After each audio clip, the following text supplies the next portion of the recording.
ఇచ్చిన హామీలను అమలు చేయడంలో విఫలమయ్యారని, ఏ హామీని పూర్తిగా అమలు చేశారో ప్రజలకు చెప్పాలని జగదీష్ రెడ్డి డిమాండ్ చేశారు. అయితే ఆయనకి కౌంటర్ ఇచ్చారు మంత్రి కోమటిరెడ్డి. ఎక్కడ ఇచ్చిన అధ్యక్ష? రైతులకు రుణమాఫీ చేసినారు, రైతు భరోసా ఇచ్చినారు, 12,000 రూపాయలు నా ఈడీఎస్ కార్మికులకు ఇచ్చినారు, 12,000 రూపాయలు నా ఆటో కార్మిక సోదరులకు ఇచ్చినారు, 2,500 రూపాయలు మా మహాలక్ష్మి అక్క చెల్లెలకు ఇచ్చినారు, రైతులకు బోనస్ ఇచ్చినారు, పేం బంగారం ఇచ్చినారు.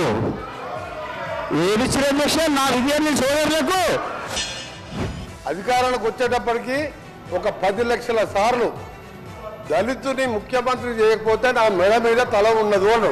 నువ్వు ఇంప్లిమెంట్ చేసినావా? ఇంటికో ఉద్యోగం, డబుల్ బెడ్రూమ్, నీ బిడ్డ అల్లుడు తేడా అనుకుంటారు. నీ చెప్పమంటావా? 1,00,000 అబద్ధాలు ఆడి 2 సార్లు అధికారంలోకి వచ్చిన మీరు మా మేనిఫెస్టో మేము చేసిన కార్యక్రమాలు లక్షల కోట్ల మంది ఇవాళ ఆర్టీసీలో ఉచితంగా మహిళలు ప్రయాణం చేస్తున్నారు.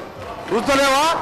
50 లక్షల కుటుంబాలకు 200 యూనిట్ల వరకు ఉచితంగా ఈ రోజు కరెంట్ ఇస్తున్న మాట వాస్తవం కాదు. ఒక ఇంటికి 600-700 అంటే